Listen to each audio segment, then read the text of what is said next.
Alors, ce mot de passe visible dans la repo, c'est une énorme faille de sécurité. Ça veut dire que dès que vous poussez votre code, tout le monde aura accès à votre base de données, puisque votre mot de passe, il est visible en clair. Et donc, c'est-à-dire en plus que si vous poussez sur GitHub, les gens ils voient pareil ils voient votre login, et ça, c'est pas super. Pour ça, on va utiliser autre chose. Alors, je vais tuer mon serveur et je vais vous montrer un petit truc. Vous avez le droit, quand vous lancez un script, vous avez le droit de passer des variables devant. Donc, par exemple, vous pouvez lui dire euh, mot de passe est égal à pélican et vous lancez et ça passe très bien. Et alors ensuite, comment est-ce qu'on fait pour accéder à ça? Imaginez que voilà, donc je suis dans le index.js et j'ai envie de loguer ce qu'on lui a passé. Eh bien, ça, c'est ce qu'on appelle une variable d'environnement. Variable d'environnement. Et pour y accéder, non, c'est process.env, le nom de la variable. Et alors, chez nous, on l'avait appelé comment? On l'avait appelé mot de passe. Par exemple, comme ça. Qu'est-ce qu'il dit? Alors là, je pense qu'il ne marchera pas tout de suite. Ah, si, ça marche. Voilà, vous voyez? Là, une variable d'environnement qui est pélican. Donc ça, c'est parfait. Ça voudrait dire qu'il y a une manière maintenant si j'ai mon mot de passe, je pourrais le passer au moment où je lance ce script. Au lieu de faire nodemon index.js, je mettrai mot de passe égale pélican nodemon index.js. Ça marche, mais c'est pas super, puisque maintenant, ça veut dire qu'à chaque fois qu'on lance la repo, il ne faut pas oublier de mettre toutes les variables d'environnement devant. Et ça, c'est pas super. Par contre, il y aurait une manière qui serait bien, ce serait de fabriquer un fichier env, de fabriquer un fichier qui aurait toutes les variables d'environnement, parce que les variables d'environnement, on peut en avoir beaucoup, beaucoup, beaucoup. Et dans une minute, vous allez comprendre pourquoi ça s'appelle une variable d'environnement et pas un mot de passe. On va utiliser une librairie qui s'appelle .env. Alors pourquoi est-ce qu'elle s'appelle .env? Parce que .env, ça veut dire .env. Voilà. .env is a zero dependency module that loads environment variables from a .env file into process.env. Ça veut dire que maintenant, voilà, si on installe .env, on va pouvoir se fabriquer un fichier ici, par exemple, donc .env, voilà. Et si là, je lui mets mot de passe égal à pélican, là, je pourrais y accéder sans avoir à taper mot de passe égal pélican dans la ligne de commande. Malheureusement, là, ça ne marchera pas tout de suite, hein. Regardez, si je le fais là, si je lui dis voilà, variable d'environnement, voilà, il n'a pas réussi à la trouver. On est encore en undefined. Ça veut dire que là, donc, ce process.env.mot de passe, il n'y a pas encore accès. Et pour y avoir accès, eh ben, on va suivre la doc. On lui dit bah, npm install .env. Alors on va faire ça. Comme d'habitude, on tue le serveur, puis on fait un npm install. Ensuite, pendant ce temps-là, on regarde la doc. Et ils disent, voilà, c'est très facile, fabriquez un fichier env in the root directory of your project. Et dedans, vous mettez toutes les variables d'environnement. Alors attention, jamais d'espace, et on les met toujours en majuscule. Donc chez nous, voilà, on a un fichier env. Ah bah voilà, je l'ai déjà fait. Donc mot de passe égale pélican. Je relance ça. Et alors, est-ce que ça suffira? Je pense pas. Voilà, on est encore en undefined. Donc il ne suffit pas seulement d'installer la librairie, il faut aussi configurer. Voilà, as early as possible in your application, import and configure .env. Donc voilà, on va lui dire ça dès le début, là, à index.js. Et alors, index.js, donc il est là, il a dit dès le début, donc je réfléchis pas, je le mets tout en haut. Voilà. Et normalement, là, la variable d'environnement, elle devrait passer à pélican. Alors, j'ai quand même tué mon serveur, le relancer. Et là, on a bien variable d'environnement de point pélican. Donc, j'ai bien réussi à mettre mon mot de passe à l'intérieur de ce point env. Alors attention, ce point env, soyez pas débile, il faut surtout pas le committer. Si vous committez ce point env, votre entreprise, elle fait faillite. Donc la première des choses à faire maintenant, c'est de fabriquer un fichier gitignore. Gitignore.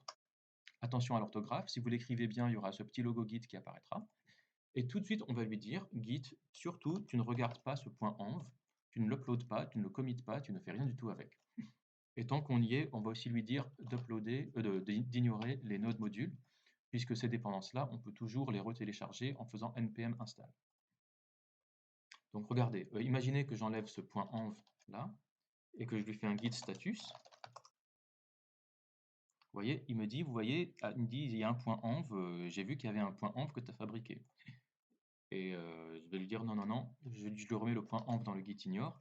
Maintenant, si je lui refais un git status, vous voyez qu'il a disparu là, il dit oui, oui, pour moi, il n'y a pas de point env, je l'ignore. Parfait, donc maintenant qu'on a fait ça, on pourra mettre notre mot de passe ici, là, à l'intérieur de... alors où est-ce qu'on était? On est dans Mongo. Voilà, ce Mongo. Alors, je pense il faut sans doute... hmm, je ne sais pas si ça marchera, parce que ce Mongo, il faudra peut-être aussi lui faire un require, machin, là. Bon, on va voir. Est-ce que ça marche si dans Mongo, je lui dis console log mot de passe de Mongo, process.env.mot de passe. Je sais pas si ça marche. On regarde.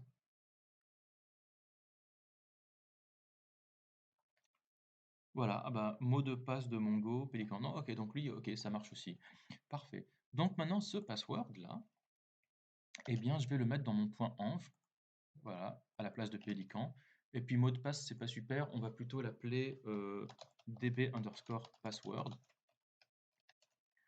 Du coup, maintenant, dans mon mongo.db, le password ici, bah, ouais, ce sera bah, donc process.env.dbpassword.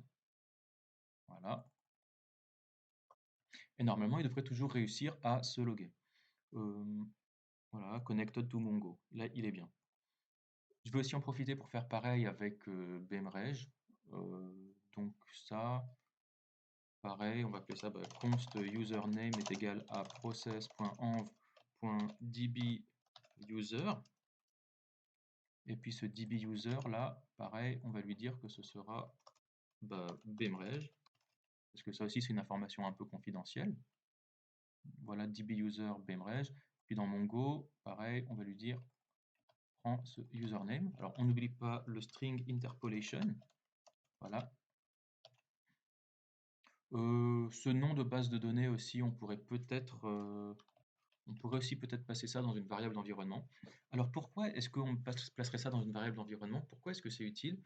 Eh bien, tout simplement parce que vous pouvez aussi utiliser les variables d'environnement pour que elles contiennent des informations différentes selon leur environnement. Donc, par exemple, imaginez que quand je lance, voilà, je vais lui dire,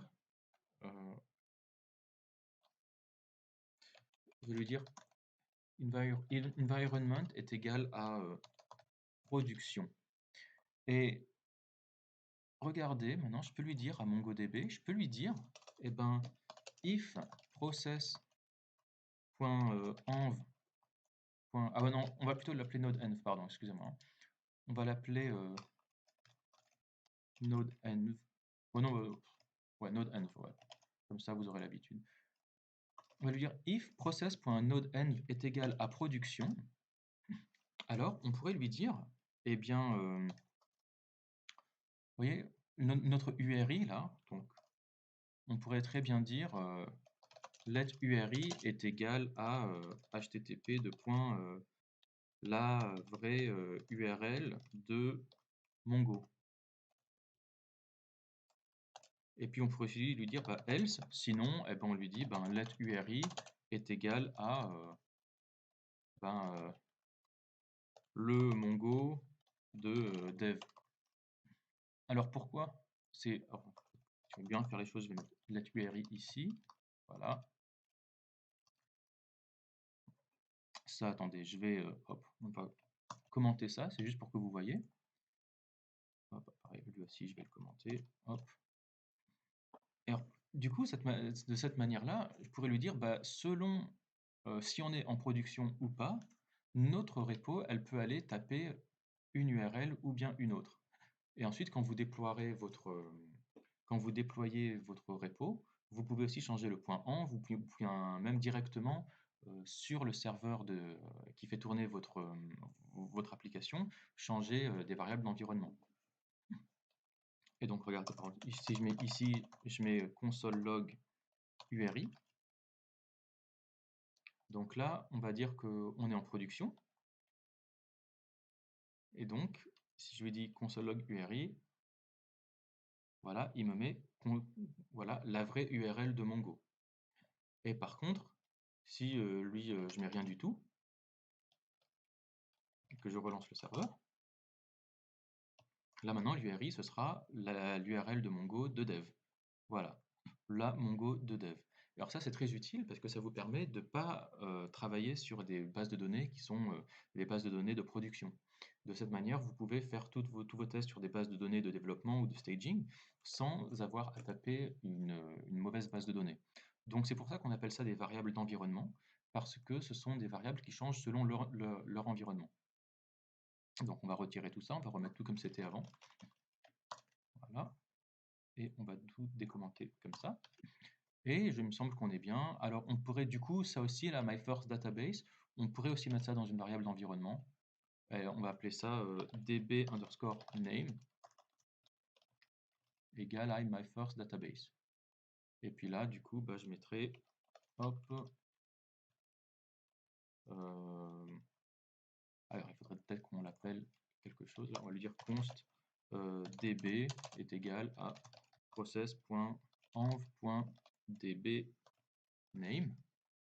Et puis là, on mettra db. Normalement, là, ça se passe toujours très bien. Variable d'environnement, pourquoi est-ce qu'il me le log? Où est-ce que j'avais mis une variable d'environnement? C'était ici, voilà, lui, je vais le virer. Voilà, et maintenant, on a encore une repo toute propre, qui est un petit peu plus jolie, et il n'y a pas de code. Et voilà, toutes mes bases de données, enfin, toutes mes informations confidentielles sont dans un fichier .env. Ne committez jamais un .env, c'est la meilleure manière de se faire virer et de ruiner son entreprise. Vraiment, il y a des bots qui tournent sur GitHub en permanence, donc il suffit d'uploader un .env pendant quelques secondes et vous êtes sûr que ça y est, il sera déjà volé, hein. Il y a beaucoup d'histoires comme ça. Donc en tout cas, bah, très bien, maintenant qu'on a fait ça, on va pouvoir passer à l'étape d'après, qui est de fabriquer les routes suivantes. Donc à tout de suite.